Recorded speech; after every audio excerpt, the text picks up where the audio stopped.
Hello, I'm Scott McDonald. Welcome to Runs Hits Aaron, the pregame show for the Pittsburgh Diamonds. And we're going to talk tonight to manager Aaron Miles before the second game of this two-game set against the Vallejo Admirals, who came in here a roaring 4-0, and tonight are 4-1 after a big victory for the Diamonds last night. It come from behind affair. They started out down 3-0 and came all the way back to take the win and pull up in the game of first place. Tonight, you could be in first place if you win this one. Well, at least tied, that's right. So that's the goal, and it feels good to beat those guys. Obviously they had a good run at the end of the year last year, and they took two from us at the beginning of this season, and it feels really good to get a win from them and shorten that gap between us. And we know they're a good team. We know they I don't want to say they're the class of the league yet, but they do have a lot of returning players, and so they look every bit as part as top of the league, and it feels good to beat them and get back above 500 and playing winning baseball. It didn't look too good at the start last night. You had one of your major starters, Torrey McDonald, looked really shaky in the first inning. You're down 3-0 after half an inning baseball.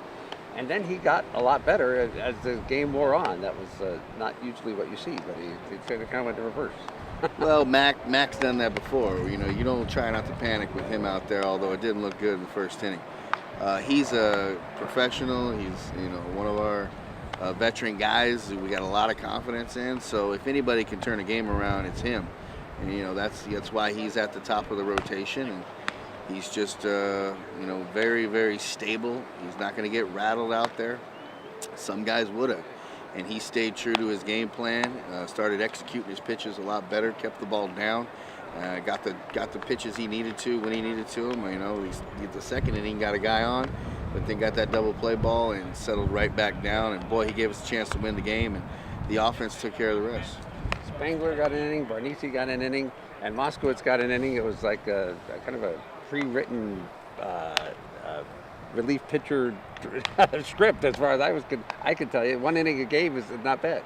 Well, those three right now we have the most confidence in our bullpen. Of course, we got a lot of confidence in Fuss. But Spangler's looked really well, and then Barnese, we got him in the first of the draft, and he's the guy that we are going to lean on this year. And Moskowitz looks every bit the part too. So those three arms are looking very promising for us winning ball games. They're not beating themselves; they're attacking hitters.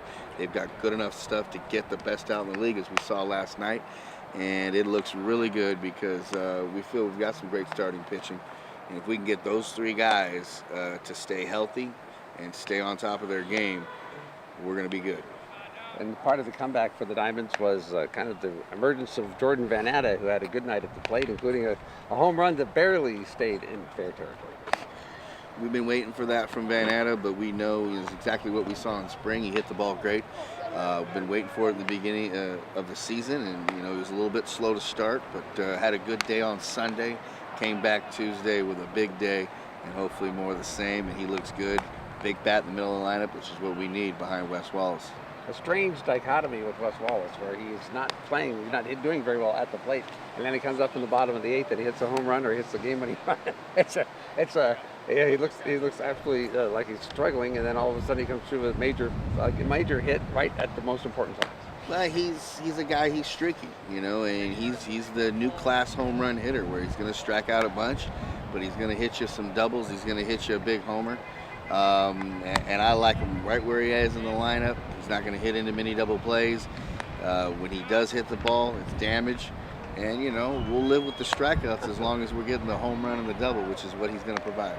Austin Fraker had a hit last night that seemed to go over the moon and come back down. It was up in the air for so long. Dick Akins was over there trying to figure out where in the world it might land, and it landed right behind him in front of the fence for a triple.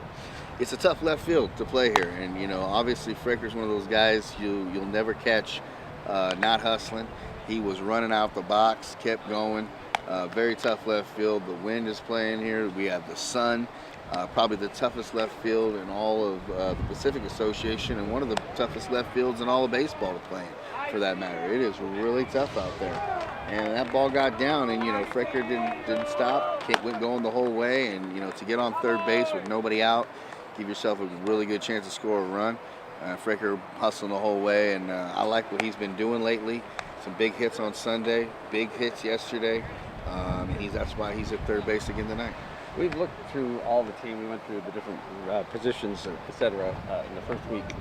We haven't talked about the coaching staff, which is back, and is it the same coaching staff as last year? A sense of stability, and maybe you could run through that. And there are things that they add to the Diamonds environment. Yeah, it's pretty much the same coaching staff, except one of our pitching coordinator guy, Ron Perkins, isn't here this year. He'll be here from time to time, but he's not here on the everyday basis. My bench coach, Roland Nazar, has been with me for, my whole time here as the Diamonds manager, been the first base coach. Just a steady eyes and steady mind of baseball. It helps me, he's gotten to know me very well, know the type of thought process that I have. And so, it helps on a day like tomorrow where I'm going to be at my daughter's graduation. Ro will be taking over the ship, so I know they'll be in good hands. Jay Almondral, one of my other bench coaches / hitting coach, been with me the same amount of time as Ro. And, again, just the familiarity of knowing me and what I like to do and what I look for and certain things that these guys provide. Jay played at the collegiate level, played in this league right here with us. Was a heck of a hitter in this league.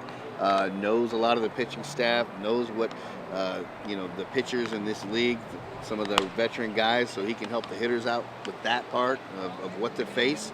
And then Bruce Brown, who's kind of, made his way, done multiple things for us, and now he's in the bullpen. He's a steady hand.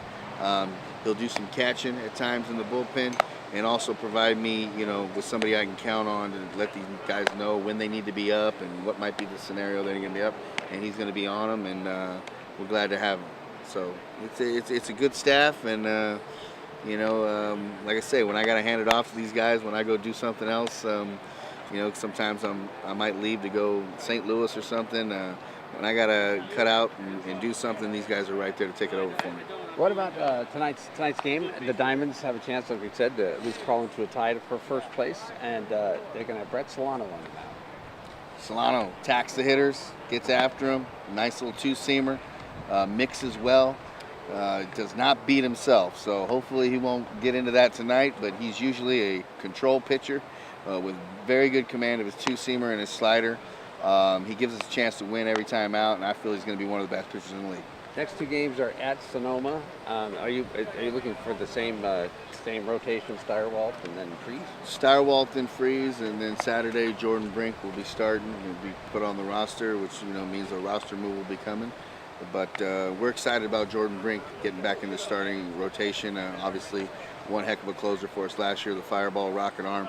We're looking for him to have the same success he had in the pen as a starter, so that'll be coming on Saturday.